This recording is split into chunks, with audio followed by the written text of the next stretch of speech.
ఏమైనా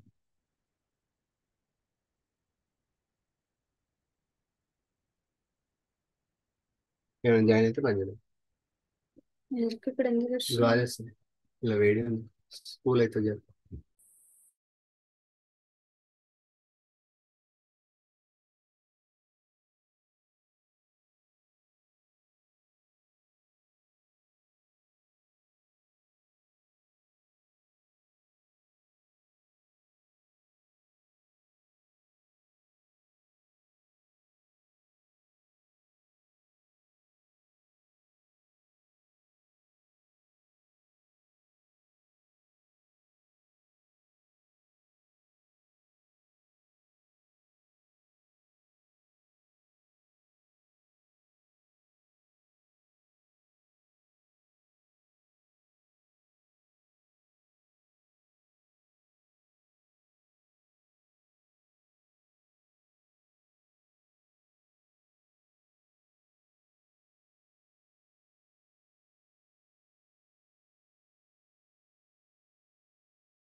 Madam, good morning, madam.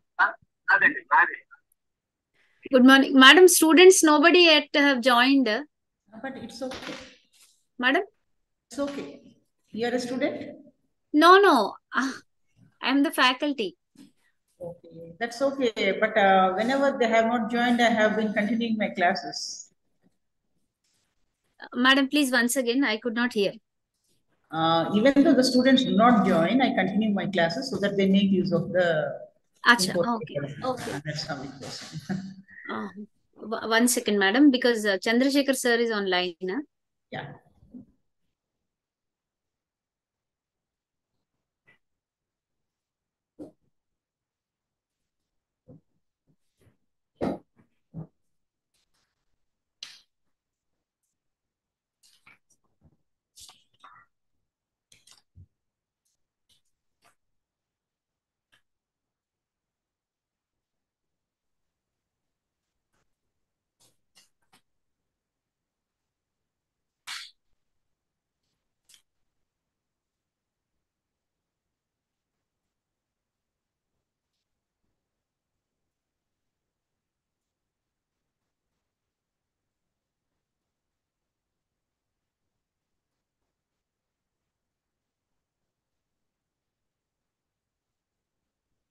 I just wanted to share the screen.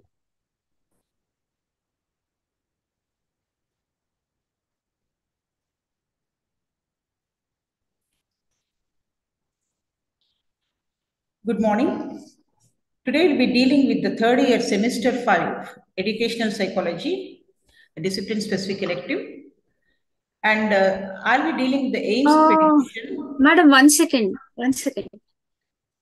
You're going with educational psychology? Yes. This link has been sent to me to teach organizational psychology. That's why we cannot be at the same time. I have my class from 10:30 to 11:30. Please check your timing and log out. I have checked, madam. Okay. I think there is some confusion. Yeah. Just check your class. Okay.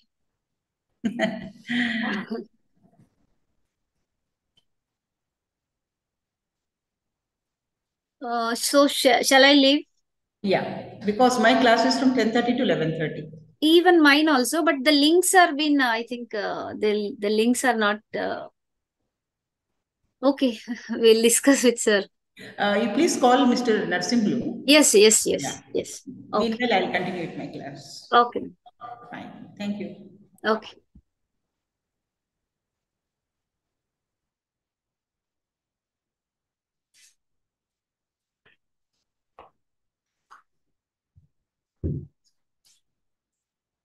Today we'll be dealing with the third year psychology, that is specially a discipline-specific elective known as educational psychology.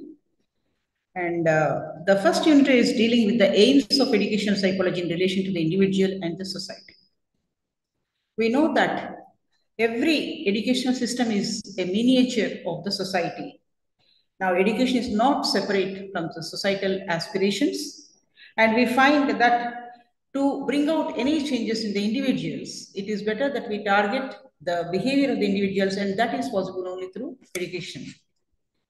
And the word education comes from the Latin word educare or educere or educatum or educo. The root educare means to raise, to nourish, and to bring up. Educere, on the other hand, means to lead out, to draw out, and educatum means to train, to teach. So when we try to teach somebody, we try to draw out the innate potential of the individual, and we try to nourish the qualities and draw out the best out of them so that they are able to adjust in the society and are able to lead a fruitful life. Now we know that education is a conscious attempt to lead an individual to cultivate the powers to actually lead an active life in society. James Dever says it's a lifelong experience and it's a sum total of experiences an individual faces in his life. Now, this is possible through various activities. An individual obtains knowledge through the library, museum, playground, workshop, his parents, neighbors, and all through the other agencies. Gandhi says education is an all-round drawing out of the best in the child. John Dewey talks about education as development of those capacities in the individual which enable him to control his environment as well as fulfill his own life with all the possibilities. Now, we know that in education in India is somewhat seen in a different context here. Siksha means to teach or to discipline or to control, whereas Vidya means knowledge. We also talk about Adhyayan, learning something. Vinaya, Prabodha means teaching something. These words are generally seen in Indian context. Whereas in the West, the education is thought to be a lifelong process starting from when the individual is a small child, the first year of childhood, and is last till the end of his life. Now, education is found to be an enhancement of the innate personality and trying to develop or cultivate all the universal values in an individual. Now, we know that education is a gradual process, a continuous process, and it is both of body and mind.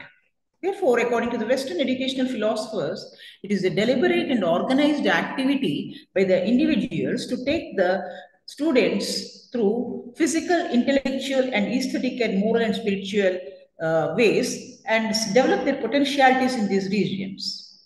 We know that education influences both the individual and the society.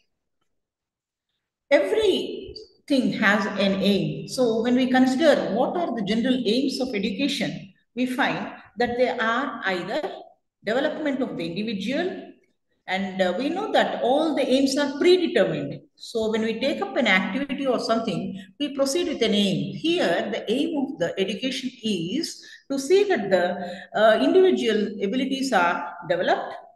And we know that the general aims are also include developing the social skills, helping the students learn the art of living, and learning how to learn, and also develop a balanced personality. We know that a person should know how to learn or also how to glean all the information available to him so that he is able to make much of it and also develop the social skills so that he is able to get along in the society.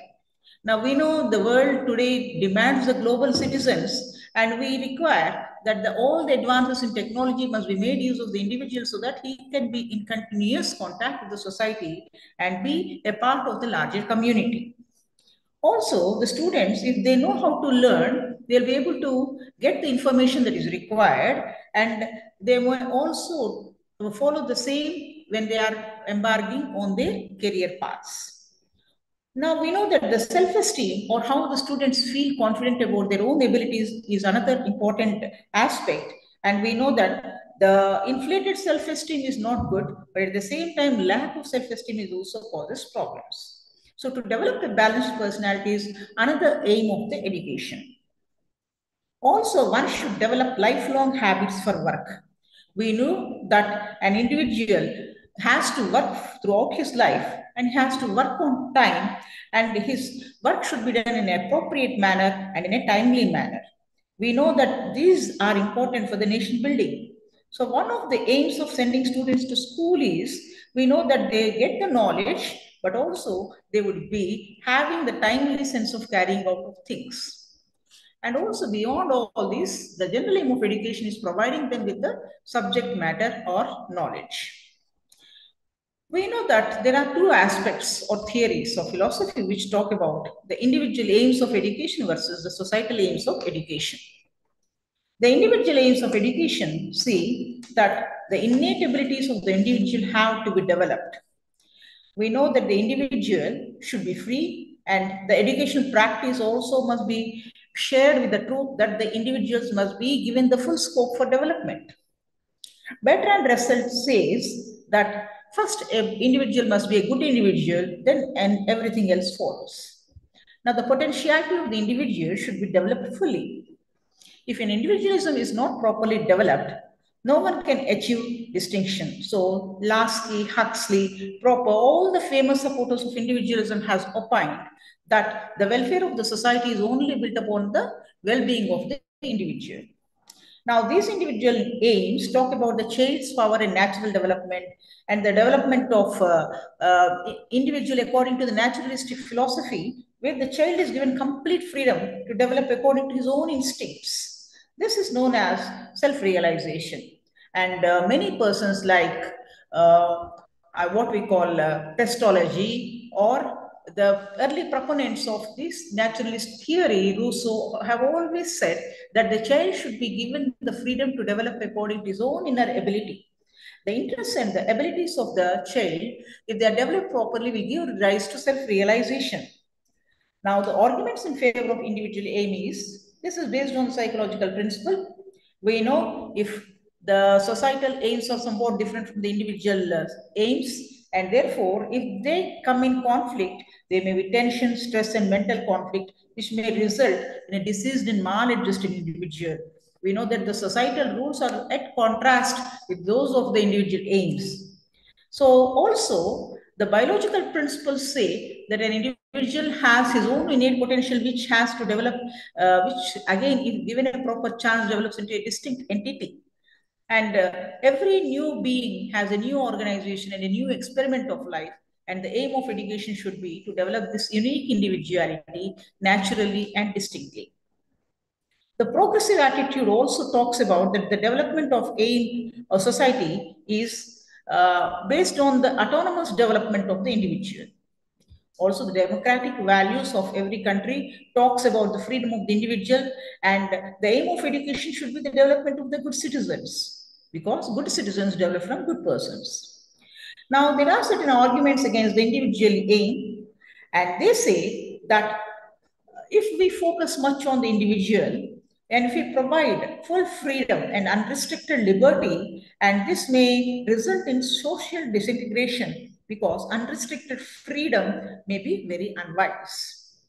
Also, in real life, it is not possible, because if in a classroom every child is given the freedom to act according to develop in his own way, or given facilities and opportunities so that his own self develops and according to his own interests and inherent tendencies, we see that the child will be different from each other, and it will result in somewhat unrealistic or somewhat disruptive sort of society.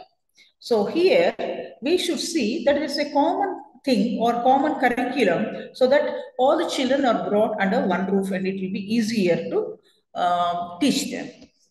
Also, we know that the individuals are, if they are given the individual aim of education, they become self-conceited and also may lead to immoral behavior and unhealthy attitudes. So there are also certain consequences of individualism. We know that no individual lives in vacuum. He develops in a social atmosphere. Maximum freedom may also go against the society, because man is a social animal. He develops his personality with the cooperation of the society. Also, the disregard to the ethical values may be seen if individualism is given more priority, and also there may be somewhat arbitrary actions from the part of the individual. On the other hand, the social aims of education say that education is a means of exercising control through curriculum, through their teaching methods, on the methods of the education system. Suppose if we consider Sparta, the Greek city-state, which is present modern Germany, and the state control on education was excessive. The reason for this was they thought that the social efficiency is the test for judging the success of educational practice. And social aim is different from that of the individual aim. Here, in a social aim, the man acquires socialization through his personality only in society. He lives in society, acquires socialization through his contact with his family, his relatives, and his neighbors and his friends. And society is considered more important than achieving the individual aims. The physical and psychological needs of the individual were found to be less important than those of the social aims. If we consider what is a social aim, it is equal to state socialism. That is, more than the individual identity, we have to control the individual through the aims, curriculum, and methods of teaching. So instead of the individual feeling, the individual gives more importance or significance to the state. So the development of society is given more importance than individual development. This is also known as the education for social service.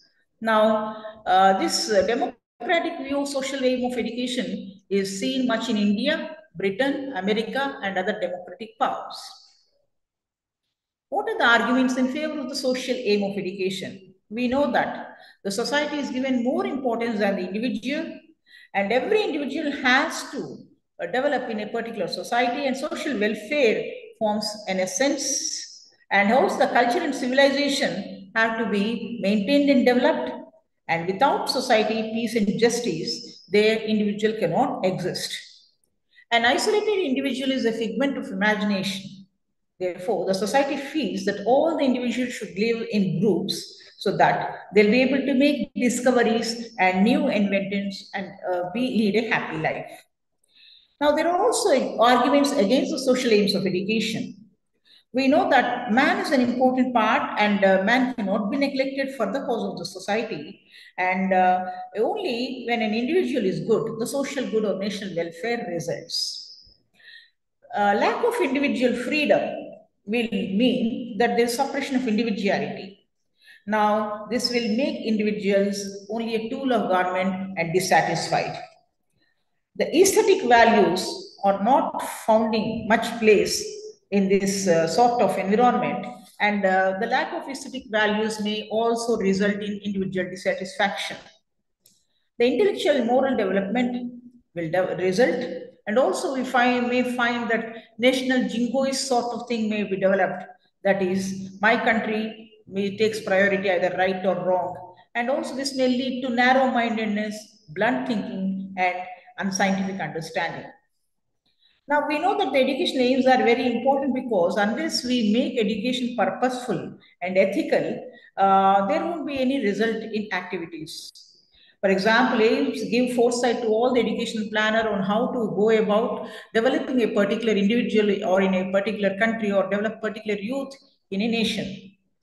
Dewey, an educationist, actually felt that the aims are very important. He said that the permanent aims also result in certain good characteristics, and good educational aims are required for good educational system. An educational aim is thought to have some intrinsic value, and it has to cater to the needs of the individuals. An aim must be able to be capable to be translated to a method of cooperation. Educators also have to be on the guard against others which are alleged to be general and ultimate. Every activity, however specific, has to have some connections in future achievement. So, unless we have a clear aim, it is possible that we may not achieve actually what we intend to do. Now, we have to have a particular way of thinking to direct all our efforts. Also, to evaluate ourselves, our educational system, and our children, and to have a yardstick, we should have an aim so that we'll be able to reach a particular goal. And with that particular aim in mind, we are able to evaluate our existing conditions as well as what has to be achieved.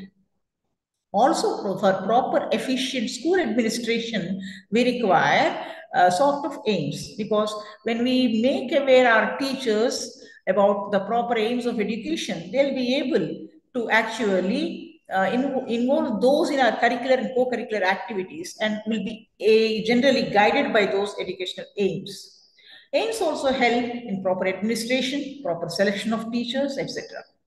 Now, these are the guidelines for the educational process. What are the factors determining the educational aims? The educational aims generally deal with the philosophy of life, and it will lead to self-realization. Also, they may be associated with the factors leading to psychology about the needs, requirements, the nature of the children, the inspirations and the interests of the learners, etc. There are also factors associated with socio-economic problems. For example, the socio-economic problems of the country determine the aims of education. Education is a vital force which can silently bury the socio-economic problems. It can evolve actually a society based on equality, cooperation, and socialistic ideals. Also, we know that the different political ideologies of a country may actually determine the aims of education. For example, if the political ideology is democracy, it may have a different aim of education compared to those of a society in which may be either a communist, totalitarian, or a fascist sort of political ideology. Also, we know that the aims of education are determined by the exploration of knowledge. We know that today education is concerned more with science and technology. Now there is more stress on modern sciences. This shows that new knowledge is important for spreading the aims of education. Also, the factors associated with culture, with religion, all these form the aims of education. So ultimately, we can say the present century deals or gives importance with to both the individual as well as the society. And we have to see that the individual does not develop in a social vacuum. So besides the individual aims which try to develop the individual, we also have social aims which take into cognizance the social aspects of education. And beyond these two, there are certain other aims of education by themselves, which may take into account both the individual and society and result in the development of an individual. So we know that the development of any individual member is the key factor in education, and Education tries to have certain aims, and the fulfillment of such aims leads to the happiness of the individual as well as of society. Now, if we consider the society in which we are operating, that is India, we find that there are certain features or problems, and the scope of education in the contemporary India is completely different. Gradually, the times are changing, and we know that the liberalization and other factors from 90s have actually brought about a different set of mindset in the people, and people are looking at education as something which, if they get, will be able to make them lead happy lives. We know education is preparing for complete living, but at the same time, the nature of education is different according to different philosophers.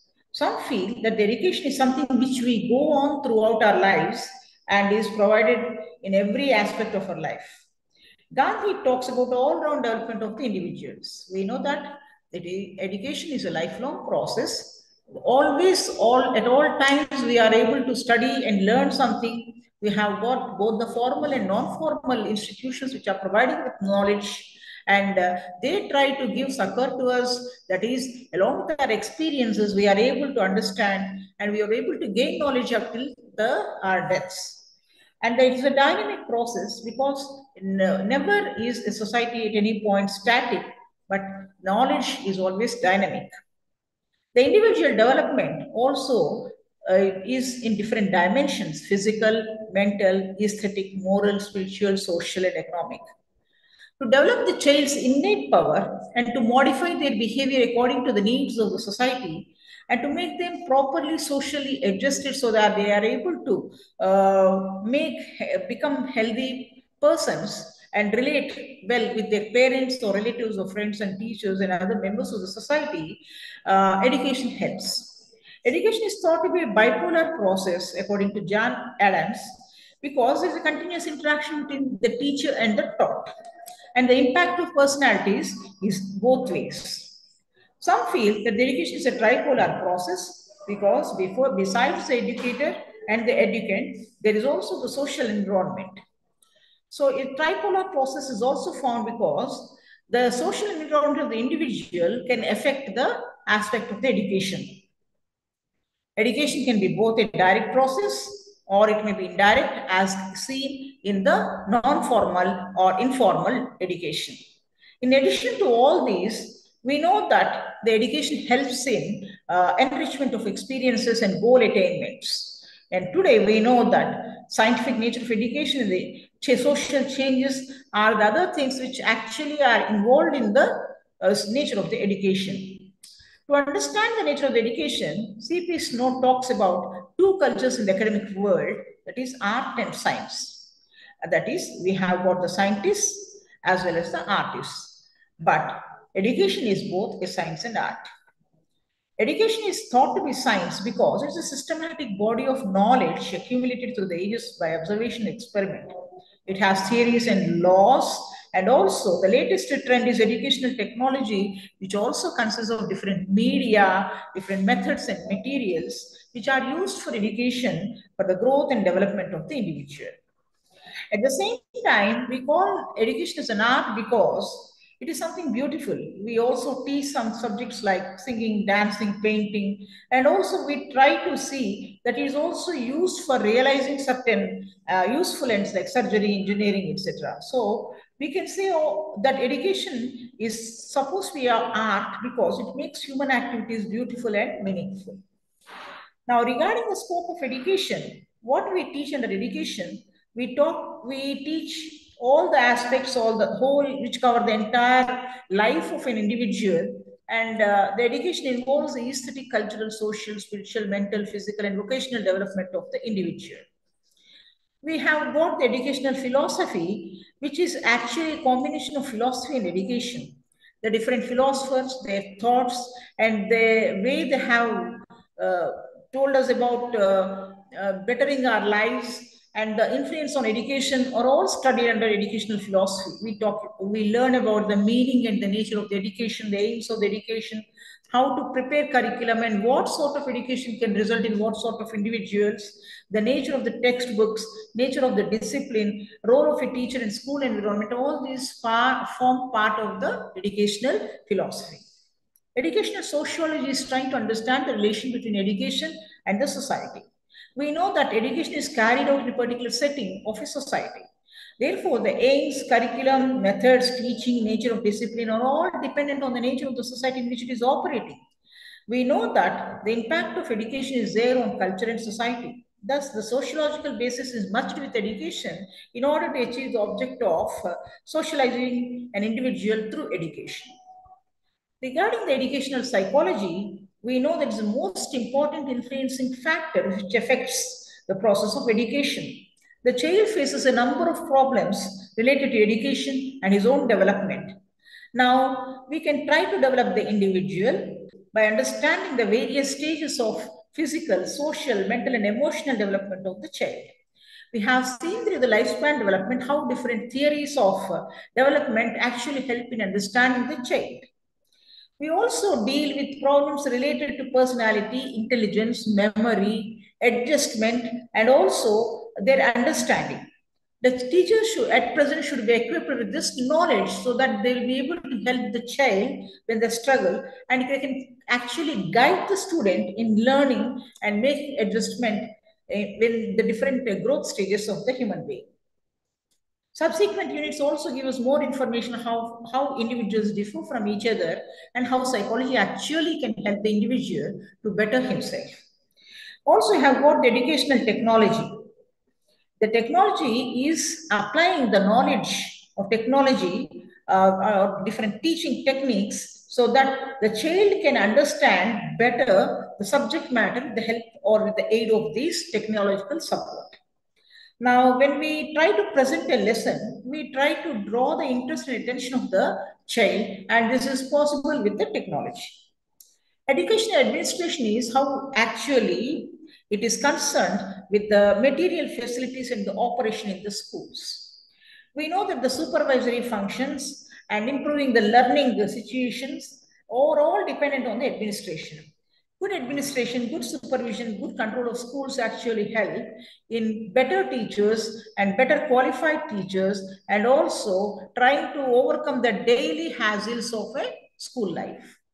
The educational measurement and evaluation tries to deal with the psychological impact of how a student learns, how he gains success, and how much degree of error his measurement is seen is acceptable. Now, comparative education is another field under which the scope, which comes under the scope of the psychology. For example, the comparative education tries to modify, reform, reorient, and improve the educational system. When we try to compare different educational systems, we try to study their structure, their operation, their methods, aims, and achievements, and the practices in different countries of the world. Also, there is a special subject known as the special education, which deals with the problems of the disabled and also other handicapped and backward or somewhat less talented individuals. Now, here we try to study their importance and how to see that the deviant groups are given enough education so that they are able to get along with themselves and with society. Also, we can study about the history and the development of education, how it is going from one period to another period in a particular country or in a particular society. There are also other fields of education which are dealing, for example, like education and vocational guidance, library education, non-formal education, health education, professional education, and technical education, which are all come under the scope of education. Now, the interdisciplinary nature of education is that it is trying to provide all the disciplines. It is giving a basic sort of a spine-like thing where it is actually trying to provide certain inputs, and also in all the disciplines, it is a particular area, fundamental area of study and investigation. Also, in academic study and research, in education, we are able to inculcate all the other disciplines also, and we are able to understand how a particular subject can be taught, how a particular discipline can be actually understood by students, and the nature of a particular discipline and the objectives of particular study. All these knowledge transaction, teaching, learning methods are all actually they come under the scope of the education. So how to learn and learning education actually makes you to learn different subjects. Now, the reason because education is also designed as the study of studies. Due to study of the subjects, the scholars have broader vision, greater awareness, and better skills. However, there are different controversies associated with the nature of education as a subject of study. It is not easy to find a place for education in any of these classifications. Education encompasses all the characteristics of many disciplines at the same time. So, making it as one of the given categories raises many questions. But anyhow, education seems close to two of these categories. Education can be considered as a social science because it may include such disciplines as anthropology, archaeology, economics, history, political science, psychology. Because these deal with the aspects of human society, development, and all the processes that influence it. Also, we can see education as a professional or applied science because we can see that the inputs from several disciplines can be applied and can be accumulated and applied to knowledge in serving the society. Now, students are exposed to various standards and service delivery, and education can deal with the teaching and other related professions. Education takes inputs from many disciplines, including journalism, information technology, business management, and it tries to understand the system and the process of education and accordingly develops desired skills and behavior in the future teachers. Also, educational researchers, curriculum developers, policy makers, administrators, educational supervisors, and counselors are all actually prepared by the study of education. Therefore, education as subject has characteristics of both social sciences and professional studies, so that it can be concluded that education appears to be close to social science and having huge professional development also. Also, we see that education faces many challenges, and many of these ways in which how it develops is dependent on the credibility, the responsibility it takes, and the self-reflexivity activity it takes. So, an education can be thought of as an independent study of different related disciplines. There are also several sub-disciplines of education, like special education, which deals with the education of the handicapped, as well as distance education, and school administration, organization, and curriculum development, and many others. Also, we have got new branches which are emerging from disciplines like social media and education for parenting, education in digital age, secular education, etc. Also, the scientific and technological advances are more emphasized than foundational disciplines of education. We should remember that education does not blindly follow the developments around it, but it questions them critically. Now, there are many problems of schooling in contemporary India. For example, every state has certain problems when it comes to deal with giving out the education to its generations of students or developing its youth. Especially when we consider India, we know that the number of education institutions have largely increased from, say, 1951 till date. Also, there are several educational systems with their own regional flavors and different and distinct identities. But we know when we consider all the aspects that there is lack of quality education. In the top 100 universities by Times Higher Education, we know none of the Indian universities could find a rank. Also in 2017 rankings by HRD Ministry, only 2995 institutions or only 6% participated in 51,000 strong higher education institutions in India. Now there are several regional imbalances also. Certain states may be having more higher quality education institutions compared to the other states. Also, we know that the corruption is there in the educational system and is one of the major contributors to domestic black money. Payment in management at dark rooms and seeking admissions for a higher education is increasing. Also, sometimes we find that there is no proper value education imparted in schools and colleges to the students. Also, we know that the suicides are increasing and the education-led technology innovations and inventions are being misused. The students are not getting focused about the aspect of education. They're not being properly trained. Also, we find that there are gender imbalance in the education. We know that women have a much lower literacy rate than men. The cultural attitudes, whatever are there in the Indian society, they prevent the girls from attending schools. In spite of many, what we call encouraging activities like Beti Bachao, we find still that the minimum age for marriage is still 18. And we know that the girls generally drop out from the schools, and because they either face the problem of having no separate toilets, or having less drinking water facilities, or no having no playground. There's so many other factors which of the schools which actually see that there is a decrease in the students, especially those of the female students when we go to the higher classes. The curriculum is also there. There is some confusion according to what to be taught at what level. Syllabus revision is done quite often without considering the requirements of the students, as well as those of the industries or those of the manpower deployment. And we see that the flexibility to cross over from one stream to another is also less. We know that the public school workforce, they try to be absent. The teachers also are found to be absent to the schools to a large extent. It is exorbitant. The salaries are paid to these absent teachers too. This is the condition both in US as well as across Russia and in India. Absence rates range from 14.6% in Maharashtra to 41% in Jharkhand. And this absence is seen especially in teachers. Also, we know that there is a wrong societal outlook about several aspects of education. For example, English is thought to be somewhat more of a language of intellect, a measure of intellect.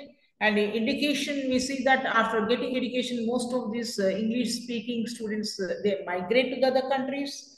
And also, it's a matter of pride to their families. And most of the school students spend their learning time in preparing for competitive exams, and the coaching classes flourish more than those of the schools. And we know that there is a class divide because only the rich are able to gain access to these sort of special types of coaching.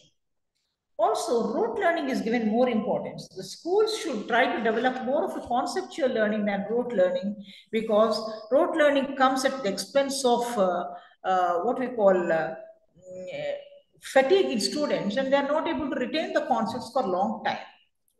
There is also pressure of marks on the students. Marks are thought to be indicative of the students' knowledge, but which is not often so. And the concepts or the understanding aspects are actually found to be much less. Also, we find the selection of subjects is somewhat determined by the state machinery, or the students are pushed to become a machine, who are asked to take only some high-profile subjects, and subjects like languages, communications, arts are looked down and are not considered high-profile. Students are pursued when they try to pursue such a subject which is interesting to them. They are punished, and they are seen a particular differentiation seen between different subjects. Also, in schools, we find that the individuals are not given much importance, because attention to individuals is difficult in a society where there is classroom crowding. Also, we find the value education, that the values are not provided properly. The humanistic values are not included in the curriculum, and the individuals have a problem. The best level of education is not reached. What are the solutions to these problems in schooling and education? We should give more importance to primary and secondary education, and the import of values systems as well as ethics at these stages. And also, importance should be given to teaching in education. Technology must be made more use of. We should try to see that the schools and colleges are integrated, interlinked with ICT, and the government should invest more in the information technological infrastructure, so that knowledge is accessible to students at lower costs. Also, creation and innovation in educational experiences as well as research should be given. Education should be tried to be personalized. Also, we should try to train the teachers continuously. There should be an emphasis on the aptitude to teach the learners, and no one should be given the teaching posts, because teaching posts are considered as safe, well-paid, and risk-free. All in one and sundry can try to reach out to these posts, but then the nature and the needs of the students have to be considered. In the present generation, especially, the guidelines should be provided in the direction to see that the quality education is provided by the teachers.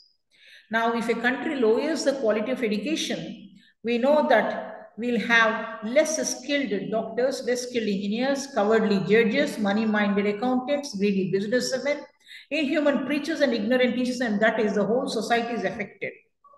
Also, you should see that there is no corruption in the higher educational stages, and also should try to make the education affordable at all. Attempts have been made actually to make the primary and secondary education free of cost, and we should try to nationalize the education sector. There should be more introduction to technology. So ultimately, we can say that although every state has its own way, every nation has its own way of providing education, we know that the education is important, is the backbone of the society, and should be given more importance than defense in any case. And the central government should allocate certain money to openly open new colleges, universities, and the entire system should be overhauled, and every child born in the country should have equal opportunity to develop. We know that in our country, every state has a different educational system imparting education in regional language and English, and a different distinct identity they have. But one should try to see that in a democratic country, that the various aspirations of all the people are met, and there is somewhat uniformity across the states, and the primary education, secondary education should be provided to a large extent free, and the teachers should be skilled, qualified, and we should see that we rank somewhere high in trying to accept additional technology in our field, and also develop the overall curriculum, and that the resulting that in the development of the well-educated individuals. Now, because we have learned about the current contemporary situation in India, as well as the importance of education and the aims of education, and now let us see what is educational psychology. We know under the scope of the educational psychology is one aspect, and for a teacher, educational psychology is highly indispensable. We can say it is a systematic study of development of the individual within an educational setting with emphasis on teaching learning processes. We know that the human behavior has to be understood, predicted, molded, and directed towards the desired goals by applying the principles of educational psychology. In the educational psychology, we learn about the learner's distinct characteristics, how he develops across the various stages, how we see the growth and development in him, and how individuals differ, what is the concept of intelligence, personality, and mental health, and how extension education is seen, and how technology can impart education, and also we understand about the memory, the cognizance, and also how we can evaluate and measure a student's development. Now, the definition of psychology is we are trying to study it as both a study of soul, a science of mind, or as a science of consciousness. Greek philosophers felt that psychology is a science of soul, whereas Immanuel Kant felt it was a study of understanding the various thought processes that go on in the mind. Psychology was thought as a science of consciousness by William Wundt, and William James argued that psychology is a science of consciousness. Psychology was thought to be a science of behavior by James Watson, a behaviorist, and Woodworth said that psychology also deals with all the aspects. It still tries to understand about behavior. Psychology is a science of human and animal behavior. It tries to deal with the positive science of human experience and behavior. And we know that the educational psychology, we try to learn about life and teaching and trying to understand about our aims, objectives, beliefs, values, and attitudes, especially in relation to education. When we try to develop the behavior in an individual consciously and with a voluntary effort, so that it sounds both professional and sophisticated, we call that as educational psychology. Educational psychologists believe that the answer to ask why questions can be given a thorough knowledge of the psychological principles. For example, we have to consider the psychological principles contributing to education in educational psychology. Sometimes educators want to be an applied scientist. They would want to make judgment about the values and assumptions in children, and they want to take certain educational decisions and encourage the use of educational technology so that they can make a difference to the educative process and see that the behavior of the learner is affected. Also, we can see that the behavior can be subclassified into terms such as exploratory behavior, impulsive behavior, involuntary behavior, learned behavior, reflexive behavior, purposeful behavior, emotional behavior, a patronized behavior, risk-taking behavior, reinforced or modified behavior, or shaped behavior. Now, the aims of education are making the student understand, predict, and control behavior in different learning situations. So, if learning process is concerned, we see that there are three styles which are distinguished as behavioristic, humanistic, and cognitive developmental. Behaviorism tries to develop the behavior in individuals either by discussing the internal psychological processes. Also, we have got somewhat humanistic because we are trying to develop the human values in individual. The humanistic psychology emphasizes the inner feeling as well as interpretation. And also the cognitive development is the development of the growth, thought processes and knowledge in an individual so that he is engaged in the environment, gains experiences and grows as a result. Crow and Crow talks about the learning experience of an individual from birth to old age. That is the scope of the educational psychology.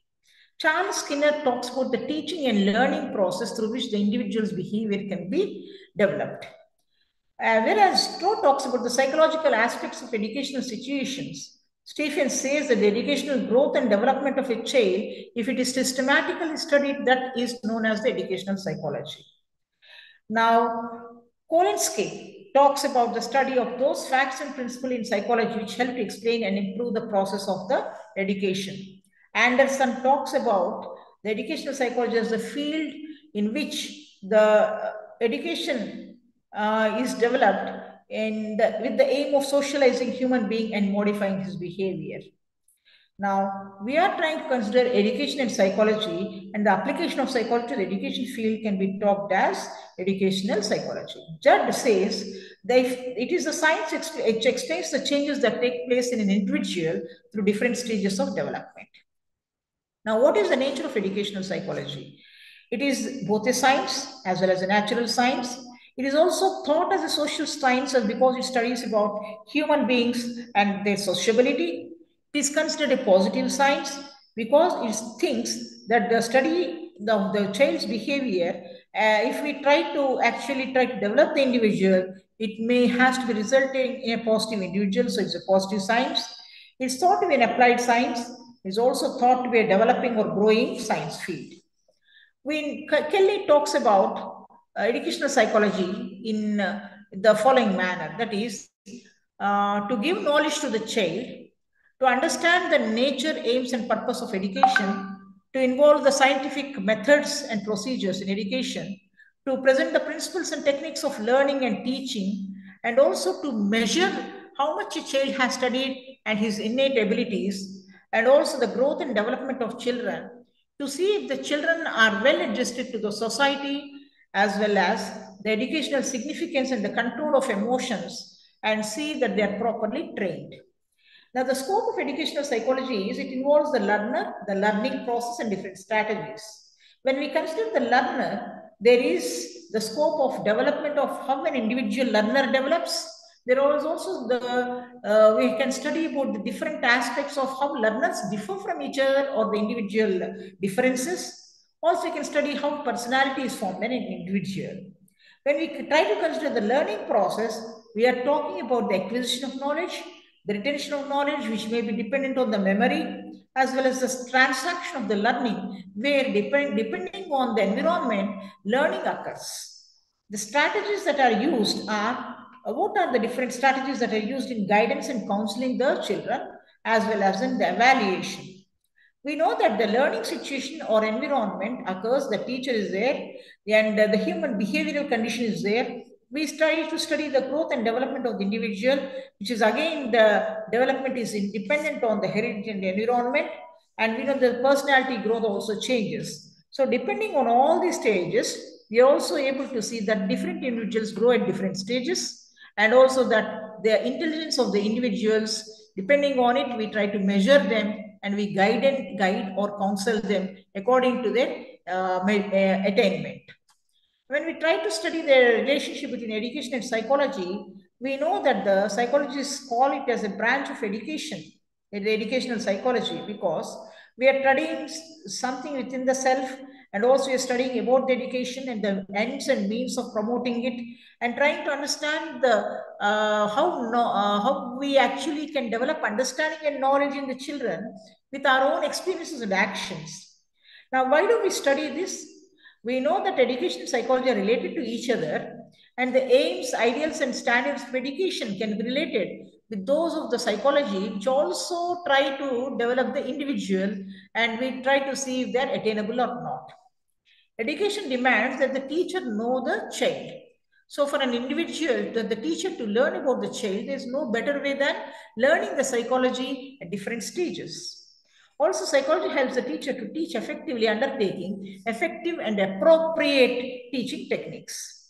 So both the aims of education and psychology are interrelated, and the psychology helps the teacher to actually have sympathetic and affectionate nature towards the learner. We know that the curriculum is also based on the psychological aspects, like the curriculum, whatever we take, it should be somewhat simplified, interrelated, flexible, correlated, and child-centered. And the different methods of teaching, either project method or heuristic method or Montessori method or Playway method, are all based on the psychological applications. And we know that the textbooks are also actually written based on the psychological aspects. Innovations, audio-visual aids are all based on psychology. How we actually administer the classroom, the timetable, how we form, and the discipline, and how we evaluate them, different techniques of evaluation, the tools for evaluation are all based on psychological principles. So we can say that educational psychology is a fundamental feature through which the teacher can understand the curriculum, the needs of the learner, and try to develop the learner according to the aims of the society or the aims of the nation, and try to have a way of going in a properly oriented manner. Therefore, educational psychology by itself tries to understand the child, understand the environment, tries to get the best of the child within a particular setting. With this, we'll stop here and try to understand the next block in the next session, where we'll try to deal with the individual differences.